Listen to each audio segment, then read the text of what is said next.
Hello there, good afternoon and welcome to Joy Newsroom on your most authoritative news channel here, Joy News. We are also live on DSTV channel 421, GoTV 125 on your digital TV set and across the globe on myjoyonline.com. Coming up, Bono Regional Minister warns that any activity harming water bodies or forests in the region's 12th district will not be tolerated, as he vows to leave no stone unturned in protecting the region's natural resources. In his first engagement with the media in Sunyani, the Bono Regional Minister Joseph Adai Akwabwa said as much as he encouraged.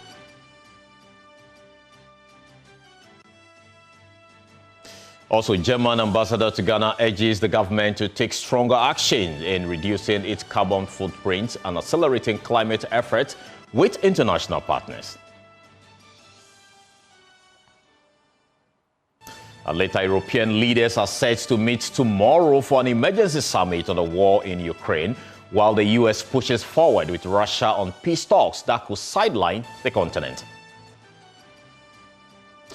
More as UN chief warns DRC conflict risks escalating into a full-blown regional war. These and many more stories are coming up here on the Joy Newsroom. Please stay.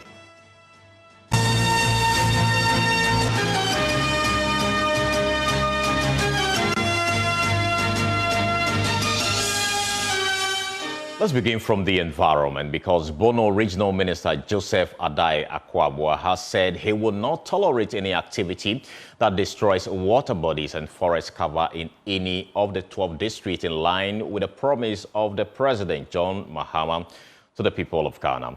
In his maiden media engagement in Sunyani, the minister said steps could also be taken to engage cattle herders and farmers for a sustainable solution to the destruction of farms to avert the potential escalation of attacks. Precious Semovo has more in the following report. In his first engagement with the media in Sunyani, the Bono Regional Minister Joseph Adai Akwabwa said as much as he encourages free reportage of happenings in the region, stories must be well cross-checked, with his doors always open to assist in any way possible. He believes accurate reportage could boost investor confidence in the region. I'm a young man, yes, and therefore I have more energy. I have more connections to bring projects into this region.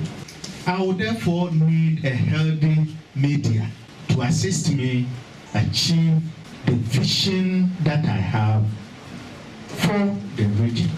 He said his mandate is to help reset the region in infrastructure, roads, health, education, employment, and agriculture, among others, with the hope of a legacy project by the end of his term.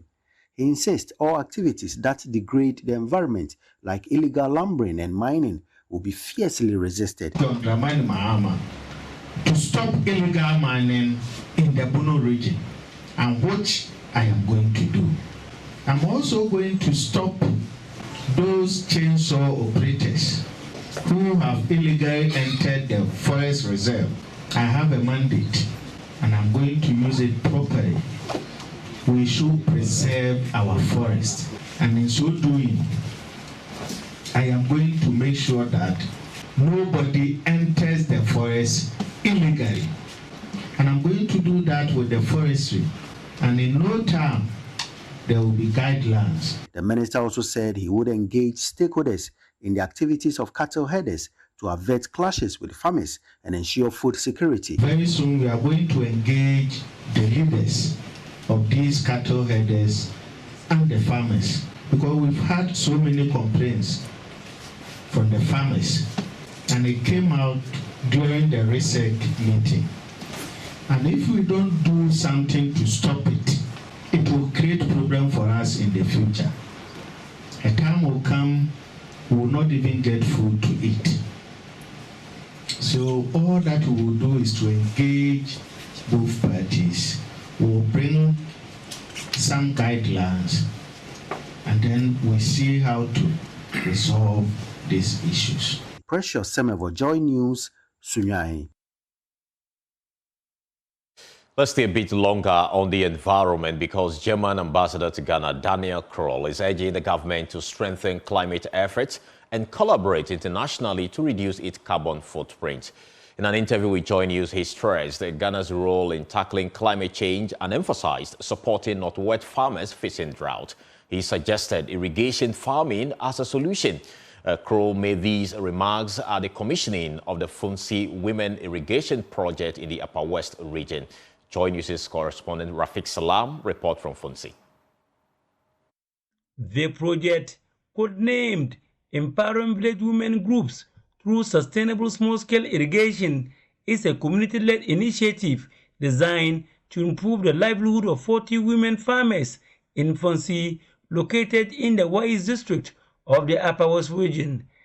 The project provides sustainable irrigation system, enabling women to cultivate crops year-round, regardless of seasonal rainfall. It is being implemented by Haichele, a non-governmental organization based in Calabar in the Solotuna Calabar district in the Savannah region and funded by the German embassy in Ghana. The 1-acre mini irrigation farm, constructed by Tech2 Resources Limited, includes a fully fenced solar mechanized pump. The cost of the project is valued at 300,000 Ghana cedis.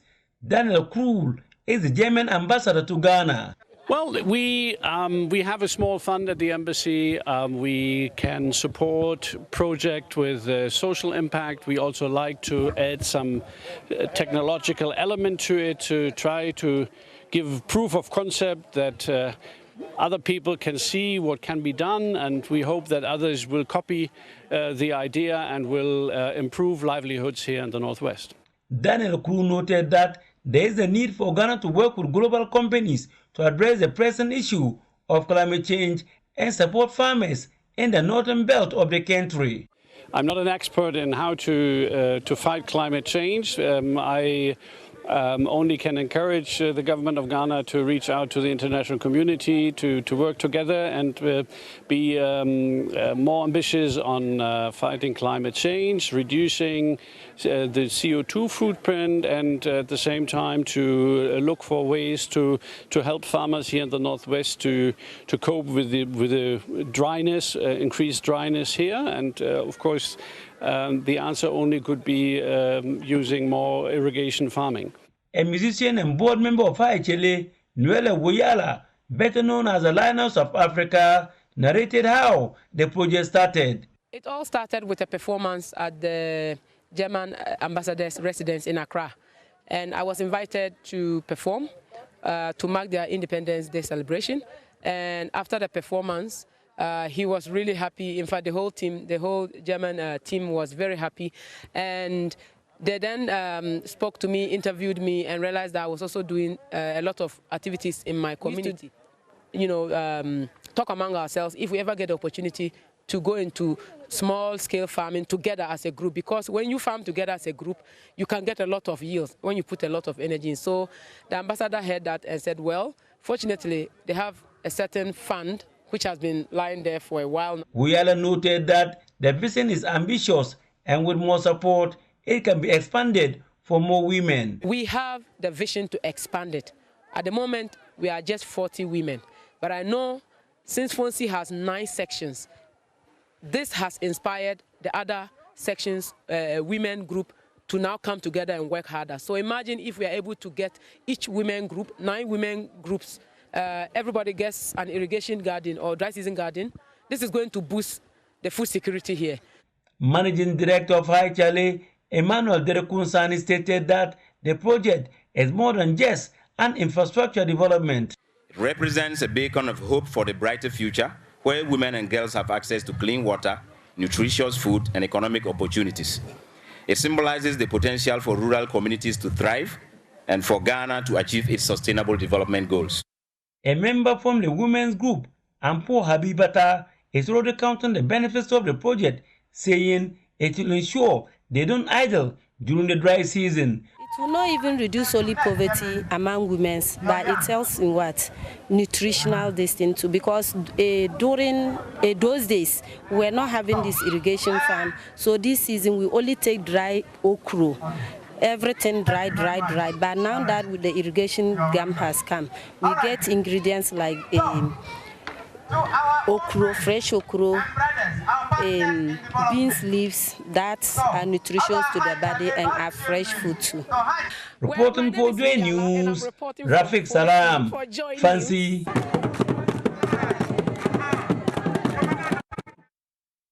Still on the environment, the Forestry Research Institute of the Council for Scientific and Industrial Research, in partnership with the Forestry Commission, has organized a one-day workshop for stakeholders in the Bono East region on sustainable small-scale woodlot management for bioenergy and rural livelihood improvement. The workshop, according to the Deputy Director of the Institute, Professor Emmanuel Oponefrempong, aims at equipping charcoal producers with the necessary knowledge and skills to efficiently manage small-scale woodlot as a means of mitigating environmental impact. Anas Sabit has more. Wood fuel, primarily charcoal and firewood, has over the years been the main source of energy for cooking for 2/3 of households in sub-Saharan Africa and is a critical element in maintaining food security. With millions of households depending on wood fuel production to make a living, a heavy reliance on it makes environment and health concerns, and with many governments focusing on bans and restrictions of the commodity, there is a need for policy makers as well as researchers to undertake demand-driven research, build capacity and promote the application of technologies for sustainable management of forest resources for the benefit of society.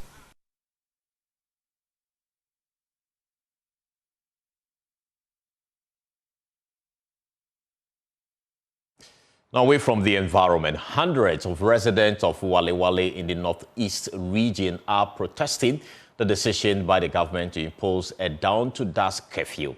The protest was also against alleged military brutalities in Walewale and its localities. Clad in red, the residents stormed the palace of the chief of Walewale, Mba Durana, to register their anger. Now, hundreds of residents of Walewale in the northeast region have protested the decision by the government to impose a dawn-to-dusk curfew.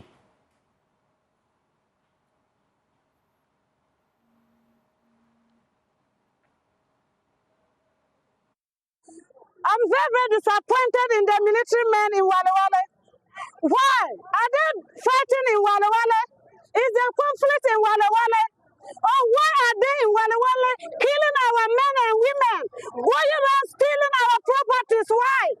Can government tell us what is happening? Is that the reason why you were saying people should vote for you? Don't forget that the people they are killing, they also voted for you, the president. What is happening? I want you people to tell us. Is it that you are not supporting the Kusasi or you are supporting all of us? And let me tell you, the curfew that you people are trying to impose in Walewale, it will not solve the problem. An immediate reversal of this harsh decision of the unfortunate curfew imposition. So the government must, with immediate effect, lift the curfew that it has imposed on we, the innocent people of Walewale.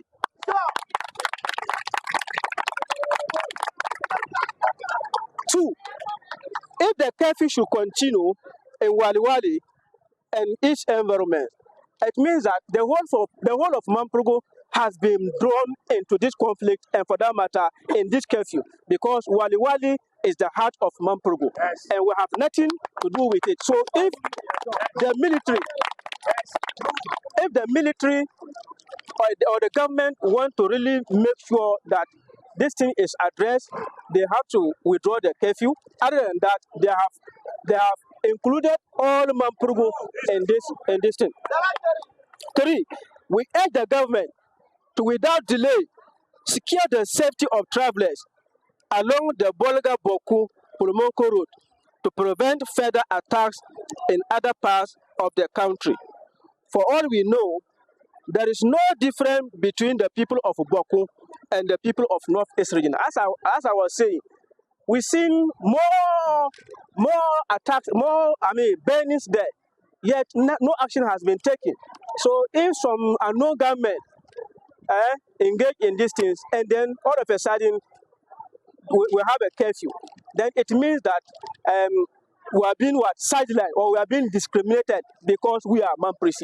Yes. Or the government think that we don't belong to them. Yes. I, the person who is talking, I am NDC communication member. I am assembly member of Foni. I am NDC communication member. Even in the recent election, I was a ward coalition officer for Foni. That is on behalf of NDC. So they should not treat us as MPP people. We have MPP, we have NDC. You understand? In Walewale, we live together. So the government should not be carved into thinking that we, the people in Walewale, are NDC. So they will be treated, this kind of harshly. Again, we live with so many people in Walewale, different, tribes. We have Kusasis, we have Farfares, we have all manner of people. Walewale is a cosmopolitan. Several people are here. We don't have problem with anybody. We are peace-loving people. We don't like violence. Do you understand? So government must, as a matter of urgency, lift this curfew to ensure there is peace, continuous peace in Walewale. 4. Like I said, there are Kusasis in Mamprugu who have never been attacked because of this conflict. And we are not ready to engage in any reprisal attacks. We are not ready to attack any Kusasis. We are brothers, we are sisters, we have been living together for donkey number of years. There have never been any problem. So this matter should be treated differently.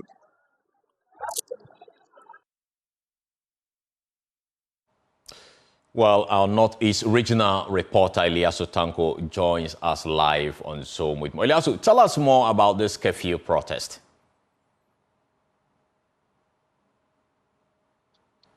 Well, the curfew was imposed following a series of reprisals attacks on the Tamale, Walewale Bolaga Road. So yes, that's why the security forces, the Minister of Interior decided to impose curfew on the town. There have been several attacks on commercial buses, especially traveling from the southern part of the country to the north, especially to the Upper East region. There have been several attacks on those buses as well. There have also been several attacks on travelers from Bolaga, Boko, and then to Pulumakum Road. So this highway seems to be very dangerous. And of course, in order to prevent further violence, that is why the Interior Minister decided to impose the curfew. As you saw in the demonstration, there was a serious protest that was held yesterday against this particular decision to impose curfew. The residents are saying that there is no active violence in Walewale, so they do not understand why government is deciding to impose curfew on them. Most people that I've spoken with say they believe this is politically motivated because they see no reason why government should impose a curfew on Walewale. Again, these attacks, according to them, have been occurring during daytime and not at night. And so imposing curfew on them effectively will not yield any possible result. So yesterday, they kicked against this particular imposition of curfew. The regional minister came there to explain things, but things turned violent. And we saw pictures of the regional minister's official vehicle, quite some damages around it. And so because of that confusion, police were called in. And when they came, they opened fire, leading to the death of one person in Walewale. As I'm told, the person has just been buried. It's been a very tense situation in Walewale. Many people are really very confused, and they are demanding clear answers from the government what is happening in that particular area. Meanwhile, there are heavy security forces currently patrolling the Tamale Bolaga up to the Boko Road, which has essentially been infested by gunmen who attack commercial vehicles or who seize commercial vehicles and then set them ablaze. The security forces are currently high on alert on this particular busy high in order to forestall any further disturbances. Right. So tell us about the compliance to the curfew itself in the Walewale municipality. How was it like? Yesterday, because of what happened, many people, initially when the protest started, the message was very clear and loud that we are not going to obey the curfew until government give us a reasonable answers. But after the confusion that led to the shooting of the gentleman who we now understand is deceased, many people became much afraid, and everybody fled into their homes. And so yesterday, because of that incident that happened, the compliance was very 100%. And even though people are very peeved, they are indicating that for now they will continue to abide by this particular regulation, right? Whilst they put pressure on their elders to demand answers from the state. Great. Thank you so much, Eliasu. I will still keep our eyes on the situation there in Walewale as security forces are around ensuring peace in that part of the country. Now, away from that, in celebration of intergenerational activism in Ghana, the Star Ghana Foundation is bringing together citizens for the upcoming Akoto Ampao Active Citizens Dialogue. Named after the late lawyer and human rights advocate Anthony Akoto Ampao, the event honors Ghanaian activists and inspires the next generation to take action for meaningful change at all levels of society. Speaking to Joy News, Executive Director of the Star Ghana Foundation, Dr. Ibrahim Tanko Amidu, emphasized that the dialogue is not focused on policy reforms. Instead, it aims to provide citizens with a deeper understanding of what active citizenship means in today's context and how they can play a role in shaping Ghana's future. Star Ghana Foundation was set up as a center for active citizenship. That we believe that it is by enabling citizens at all levels, from community to national level, to be active in developmental processes, that we can achieve sustainable change in this country. So we are about active citizenship. And therefore, annually, we organize a dialogue that enables us to reflect on active citizenship in Ghana, what is happening, what is being achieved, and what are the challenges. So hence, we have the annual active citizenship. We don't aim for policy outcomes. We aim for dialogues that inform.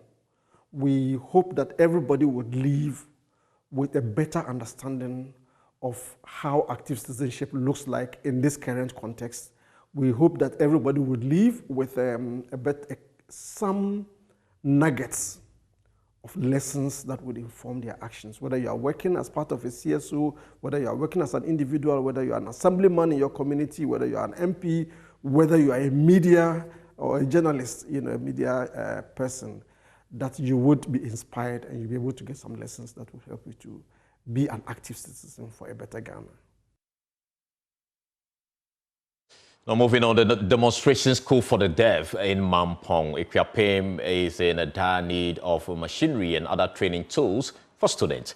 Originally established in 1967 to educate children with a hearing impairment, the facility currently also caters for children with visual impairment and even those with both forms of disability. Headmaster of the school, Setum Ametowe, told Joy News this requires comprehensive equipment to adequately train the students. Joy News' MFA Etiamwa Eli has more in the following report.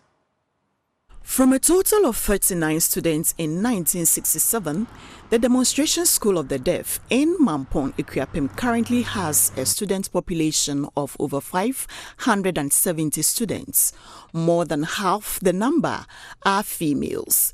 The youngest, according to the headmaster, is 4 years and the oldest 39 years.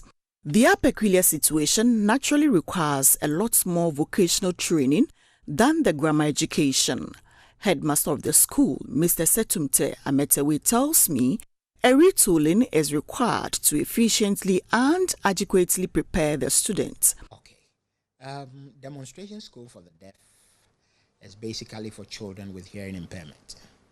But within that, we also have children who are deaf-blind. And so we take them from 4 years, we run them through basic school. They go into the JHS after the primary, and then they would graduate into mainstream secondary school or the vocational setup. So within the vocational setup, we have skilled areas where we would want them to learn certain skills. So we have hairdressing, seamstressing, tailoring, leatherworks, beads making, and we want to add now carpentry and masonry, which we are really working on. And so for me, one of the key things that I really would want us to support them with machinery for these various areas where the children are able to gain skills, such that when they leave school, they would be able to gain some skills on their own and be supportive of themselves.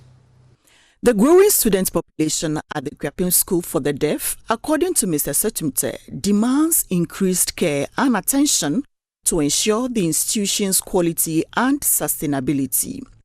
This requires the collective efforts of parents, teachers, community leaders, and organizations dedicated to supporting children with special needs.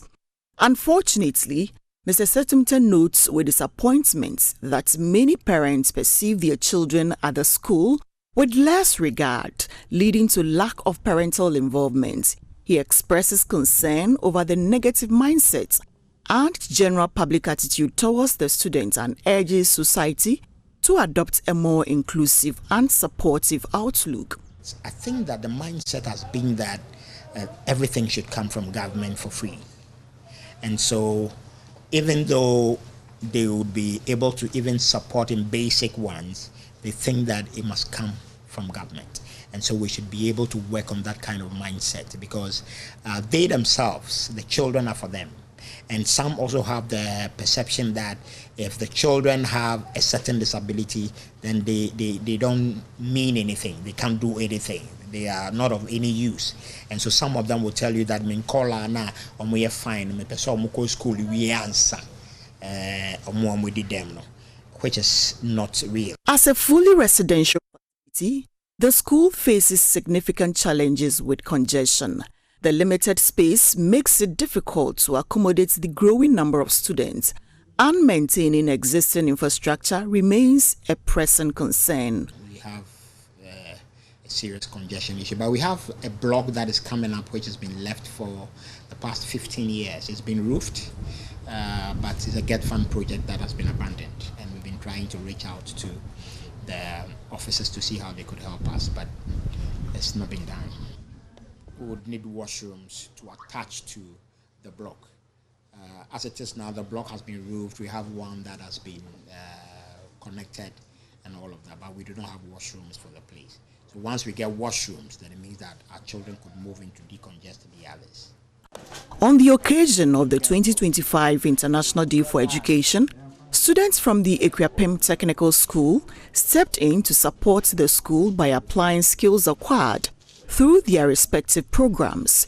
They volunteered to refurbish the facility, painting dormitories and classroom walls, patching cracked floors, and addressing basic metalwork needs. Their efforts provided much-needed involvement to the learning environment, reinforcing the importance of community involvement in supporting inclusive education.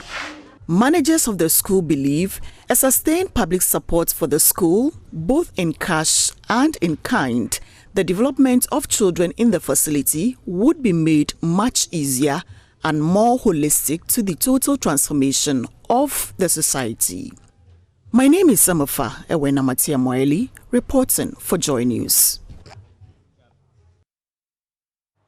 Great story there. Now, away from that, daughter of Ghana's first president bodyguard, Hajia Shahadatu Dagati, has commended the virtues of slain police officer Salifu Dagati, who sacrificed his life for the nation.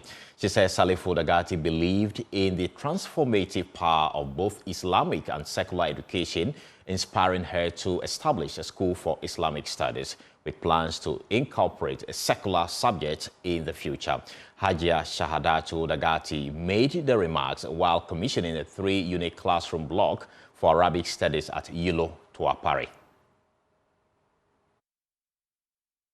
From a total of 39 students In the spirit of love, Koba, a leading Ghanaian fintech brand owned and operated by Algiers Financial Technologies Limited, has donated some food and non-food.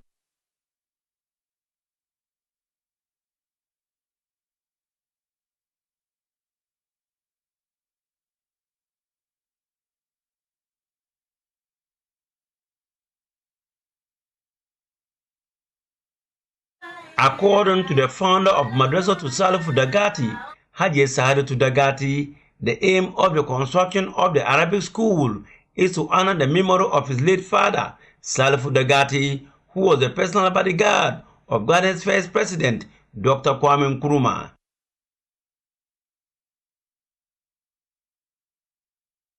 My father made the ultimate sacrifice to protect the founder of our beloved country, Ghana, Osagyefo Dr. Kwame Nkrumah. Daddy laid down his precious life so that Ghana's first president will continue with his great works.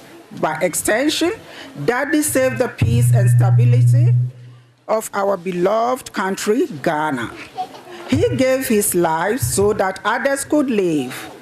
The commissioning of the Arabic school was witnessed by a cross-section of the Ulo community, including opinion and influential leaders, Muslim clerics, and pupils from some basic schools in the enclave. Haji Sahadatu posited that the initiative is a reflection of the unwavering commitment to service and empowering the next generation by the late Sergeant Salifu Dagati. Education, as we all know, is the foundation of progress. It shapes the mind, nature's character, and provides opportunity for a brighter future. My father, as a good Muslim, firmly believed in the transformative power of Islamic and secular education. Though he is no longer with us, I am certain he would have been proud of this initiative as a reflect on his unwavering commitment to service and empowering the next generation. The madrasa, therefore, is more than a building of bricks and mortar. It is a living testament to his Islamic value, thus integrity, courage, and a deep sense of responsibility to the society. It is a beacon of hope for the children of our community. The founder of Madrasa to Salifu Dagati also has some kind words for all those who have been involved in the project. To the teachers who will dedicate themselves by molding young minds, to the parents who will entrust us with their children, and to the children who will walk through these doors with the thirst for knowledge. According to the founder of Madrasa to Salifu Dagati, Haji Sahadatu Dagati, this is just the beginning, and she anticipates that in the next few years it will be turned into an education complex where secular education will be embraced. Reporting for Joy News, Rafik Salam, Ulo Tuapare. Well, when love transcends sight and touch, it becomes a force that defies all odds.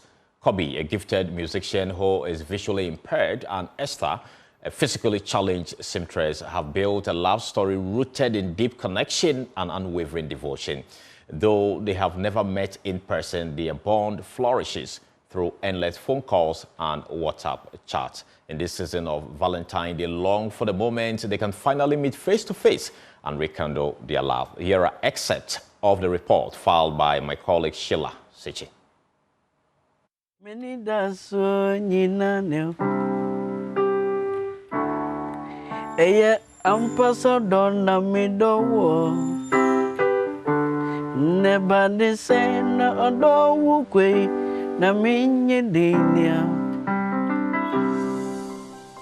Esther and Kobe share a unique and powerful bond, a love that defies the physical limitations they both face. Kobe, a kind-hearted man who is visually impaired, finds strength and solace in Esther's presence, while Esther, unable to walk, finds comfort in Kobe's unwavering affection. 10 years and I became bedridden at age 10. I couldn't continue my education because of my condition. I decided to learn how to sew. It's been 15 years now since I learned sewing. After learning, I sat at home for 2 years where I started practicing in my room.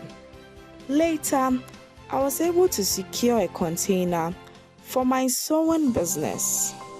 I currently have 15 apprentices. I have worked with visually impaired persons for quite some time now. I also have a child. My child's father abandoned me. So I decided to look for a person who is also physically challenged. I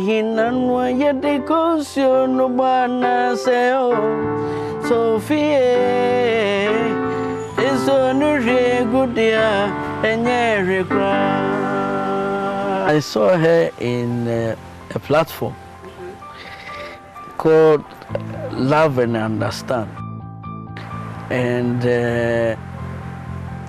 we were doing hot seat, and she came and asked me some serious questions, and I said in my mind that, wow, this lady, I want to talk to her. So I finally found her number and called her.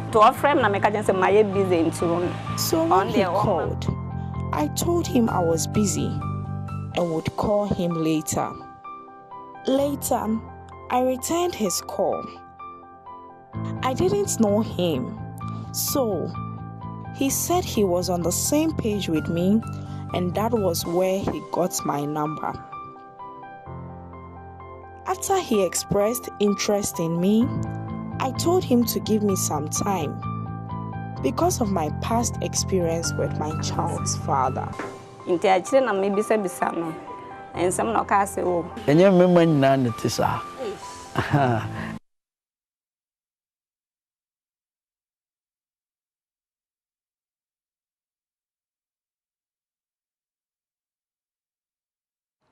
That's an interesting love story there. But we'll take a short break. We'll return with business. Please stay.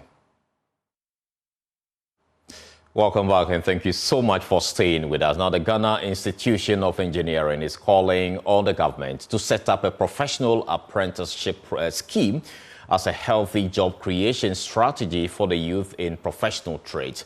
According to Fleet Engineering Head at the institution, Engineer Dr. Divine Okutu, this is pertinent to supporting artisans in their operations. He spoke to Joy Business after a Branch 4 engagement with some artisans in Accra. The engagement, organized by Branch 4 of the Ghana Institution of Engineering, was to equip the artisans with knowledge on best engineering practices. Engineer Dr. Divine Okutu said no practitioner should be left behind in the professionalization of the practice of engineering. We came here from Ghana Institution of Engineering, to discuss with the artisans good engineering practice. You know that in Ghana, people just build their shops anywhere. They don't have any planned strategy as to safety, and there are safety rules in Ghana. Now, they do the job any way they want, so we came here to talk to them to know that there are so many ways they can make the environment better, their work better, to attract more customers. If you listen to the presentation, you realize that we talked about how the auto firms, for instance, do their job. When you go to an auto firm, you see everything is set up. The workshop, there's a workshop with people with their tools in boxes, no tools lying down. You would see that they have a reception. You will see that they have where you can buy spare parts, and we are trying to help them. On this part, Engineer Michael Adote Kujo also said the artisans should be supported to also create jobs. In the long term, we hope to bring all the artisans into our fold so that we would assist them so that they will organize their trades very well. We don't want the incidents of having incompetent artisans who are not regulated, and nobody supervises them. They do as they wish or as they know. So that's, and then we also intend to help the nation. When we have artisans who are competent, dedicated, they would contribute better to the building of the nation. We will not have shoddy works. You don't have mechanics who would repair your car and in 2 weeks' time it's broken down again. You don't have buildings that are built with shoddy materials.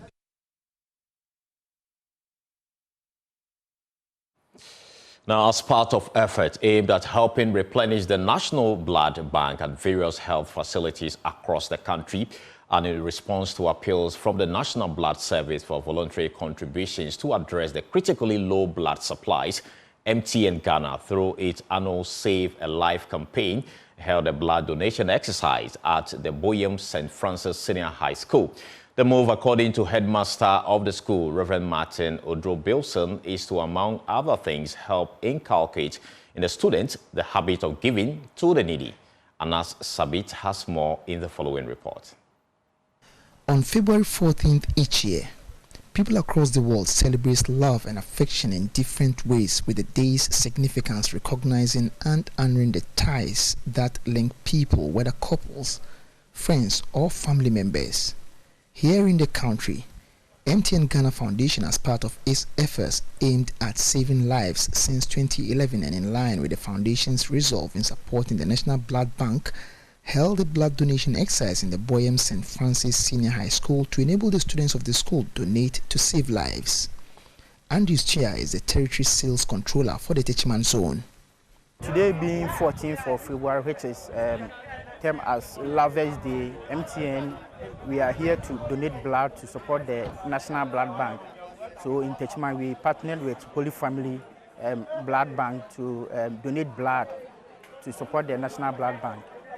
Andrews says with many hospitals and blood banks struggling with blood shortages and with many pregnant women struggling to meet basic transfusion requirements, MTN Ghana chose to do this to show love and affection to the sick. Over the years, we've had calls from the blood banks over the shortage of blood.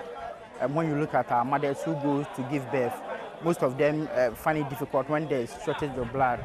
So MTN took it upon ourselves that every 14th, which is the Lovers Day, at least this is something we can also do to show our love, to support those who are in need of blood. Headmaster of the school, who together with other teaching staff participated in the exercise, Reverend Martin Odro-Bilson, says the move to get students involved is to, amongst other things, inculcate in them the habit of giving to the needy in the society. Yes, we are inculcating in them the gift of giving and gift of love. Today is Lovers Day, and so if we bring blood to people, we are just telling the kids that it's very important to give love and to give life to our society. So that value of giving is very significant, and we are helping our children to pick up that kind of value to help our society. Because in our world today, it seems like many people are not showing real love, unconditional love. What we are giving now is unconditional, because the blood I have given, I don't know who is going to benefit, but I have just given. That's how we are teaching these people to learn. Andrews Chia further encouraged all to develop the habit of donating blood to help in saving lives. So, those who are afraid, they shouldn't be afraid. Once you come, we have health professionals who check to see if you are qualified. If you are not qualified, they will not allow you to donate. So anytime you hear that MTN is having this donation, if you are fit enough, if you see yourself fit, just come to us so that we assess you and you'll be able to donate to support the blood bank. Anna Sabit, Joy News, Boyem. You're still watching Joy Newsroom. We have a lot more stories coming up after this break. Please stay.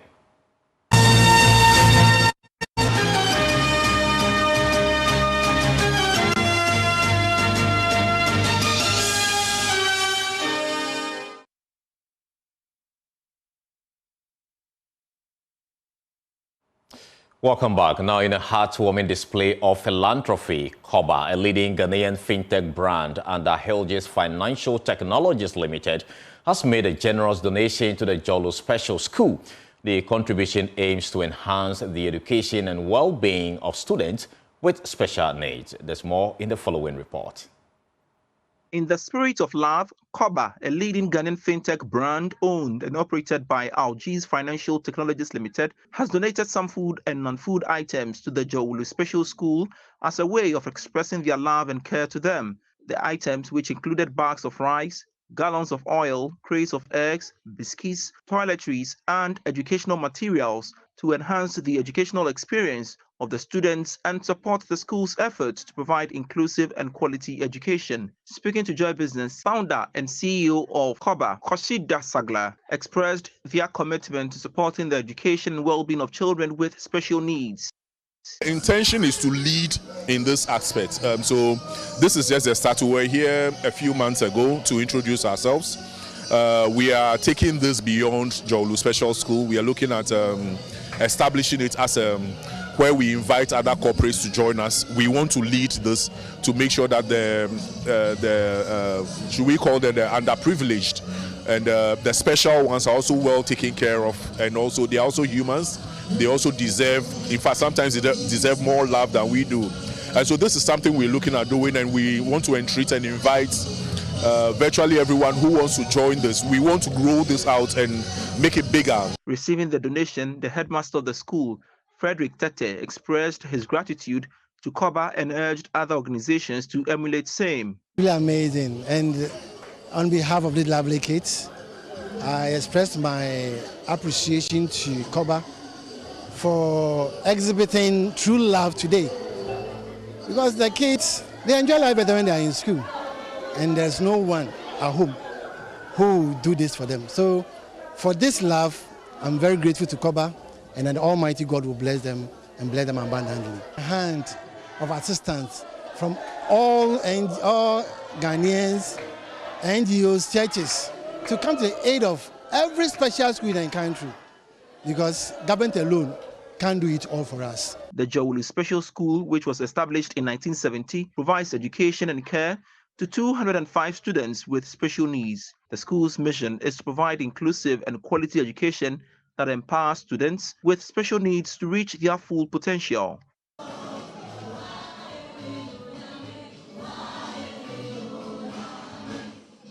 Well, that's all for world news, and that's all we have time for here on Joy Newsroom. We have a lot more stories on myjoyonline.com. My name is Carlos Caloni. Thank you so much for watching. The Law is up next with Samson Lade Anyaneni.